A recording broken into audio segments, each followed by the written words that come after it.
Hello, everybody. This is Psychology of the Unconscious by Carl Jung. Chapter 3, The Hymn of Creation, Part 4. With this, we turn back to the question from which we digressed, namely, whether or not Miss Miller has created something valuable with her poem. If we bear in mind under what psychological or moral conditions Christianity came into existence, that is to say, at a time when fierce brutality was an everyday spectacle, then we understand the religious seizure of the whole personality and the worth of that religion which defended the people of Roman culture against the visible storms of wickedness. It was not difficult for those people to remain conscious of sin, for they saw it every day spread out before their eyes. The religious product was at that time the accomplishment of the total personality. Miss Miller not only undervalues her sins, but the connection between the depressing and unrelenting need and her religious product has even escaped her. Thus, her poetical creation completely loses the living value of a religious product.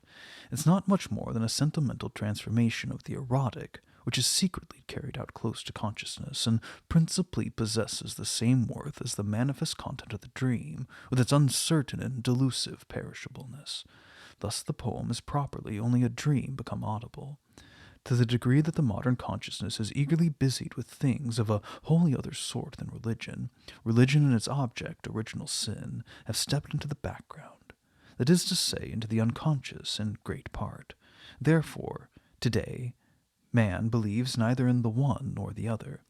Consequently, the Freudian school is accused of an impure fantasy, and yet one might convince oneself very easily with a rather fleeting glance at the history of ancient religions and morals as to what kind of demons are harbored in the human soul.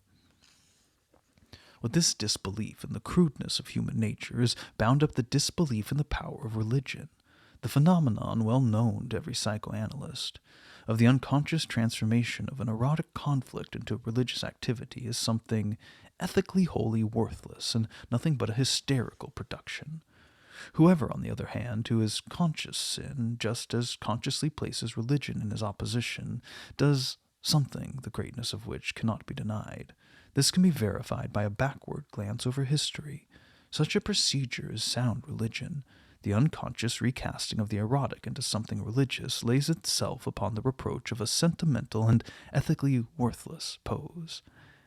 By means of the secular practice of the naive projection, which is, as we have seen, nothing else than a veiled or indirect real transference, through the spiritual, through the logos, Christian training has produced a widespread weakening of the animal nature, so that a great part of the strength of the impulses could be set free for the work of social preservation and fruitfulness. This abundance of libido, to make use of the singular expression, pursues with a budding renaissance, for example Petrarch, a course which outgoing antiquity had already sketched out as religious, viz. The way of the transference to nature. The transformation of this libidinous interest is in great part due to the Mithraic worship, which was a nature religion in the best sense of the word. While the primitive Christians exhibited throughout an antagonistic attitude to the beauties of this world, I remember the passage of St. Augustine, mentioned by J. Burckhardt. Men draw thither to admire the heights of the mountains and the powerful waves of the sea, and to turn away from themselves. The foremost authority of the Mithraic cult, Franz Cumont, says as follows: "The gods were everywhere and mingled in all the events of daily life. The fire which cooked the means of nourishment for the believers and which warmed them, the water which quenched their thirst and cleansed them, also the air which they breathed, and the day which shone for them were the objects of their homage. Perhaps no religion has been given to its adherents in so large a degree as Mithraism opportunity for prayer and motive for devotion. When the initiated betook himself in the evening to the sacred grotto concealed in the solitude of the forest, at every step new sensations awakened in his heart some mystical emotion. The stars that shone in the sky, the wind that whispered in the foliage, the spring or brook which hastened murmuring to the valley, even the earth which trod under his feet, were in his eyes divine, and all surrounding nature and worshipful fear of infinite forces that swayed the universe." These fundamental thoughts of Mithraism, which, like so much else in the ancient spiritual life, arose again from their grave during the Renaissance, are to be found in the beautiful words of Seneca. When you enter a grove peopled with ancient trees, higher than the ordinary, whose boughs are so closely interwoven that the sky cannot be seen, the stately shadows of the wood, the privacy of the place, and the awful gloom cannot but strike you, as the presence of a deity, or when we see some cave at the foot of a mountain penetrating the rocks, not made by human hands, but hollowed out by great depths by nature. It fills the mind with a religious fear. We venerate the fountainheads of great rivers. The sudden eruption of a vast body of water from the secret places of the earth obtains an altar.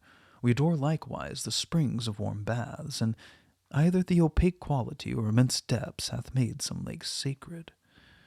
All this disappeared in the transitory world of the Christian, only to break forth much later when the thought of mankind had achieved that independence of the idea which could resist the aesthetic impression, so that thought was no longer fettered by the emotional effects of the impression, but could rise to reflective observation.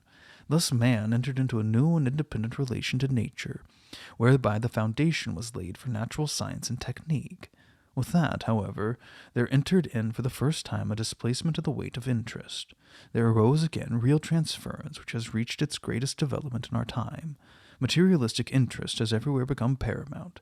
Therefore, the realms of the spirit, where earlier the greatest conflicts and developments took place, lie deserted and fallow. The world has not only lost its God, as the sentimentalists of the 19th century bewail, but also to some extent has lost its soul as well. One therefore cannot wonder that the discoveries and doctrines of the Freudian school, with their wholly psychologic views, meet with an almost universal disapproval. Through the change of the center of interest from the inner to the outer world, the knowledge of nature has increased enormously in comparison with that of earlier times. By this, the anthropomorphic conception of the religious dogmas has been definitely thrown open to question. Therefore, the present-day religions can only with the greatest difficulty close their eyes to this fact, for not only has the intense interest been diverted from the Christian religion, but criticism and necessary correction have increased correspondingly. The Christian religion seems to have filled its great biological purpose, in so far as we're able to judge. It's led human thought to independence, and has lost its significance, therefore, to a yet undetermined extent. In any case, its dogmatic contents have become related to Mithraism. In consideration of the fact that this religion has rendered, nevertheless, inconceivable service in education, one cannot reject it eo ipso today. It seems to me that we might still make use in some way of its form of thought, and especially of its great wisdom of life, which for 2,000 years has been proven to be particularly efficacious. The stumbling block is the unhappy combination of religion and morality that must be overcome. There still remains traces of this strife in the soul, the lack of which in a human being is reluctantly felt. It's hard to say in what such things consist. For this, ideas as well as words are lacking. If in spite of that I attempt to say something about it, I do it parabolically, using Seneca's words. Nothing can be more commendable and beneficial if you persevere in the pursuit of wisdom. It is what would be ridiculous to wish for when it is your power to attain it. There's no need to lift up your hands to heaven, or pray the servant of the temple to admit you to the ear of the idol, that your prayers may be heard the better. God is near thee, he's with thee. Yes, Lucilius, a Holy Spirit resides within us, the observer of good and evil, and our constant guardian. And as we treat him, he treats us. No good man is without a God. Could anyone ever rise above the power of fortune without his assistance? It is he that inspires us with thoughts, upright, just, and pure.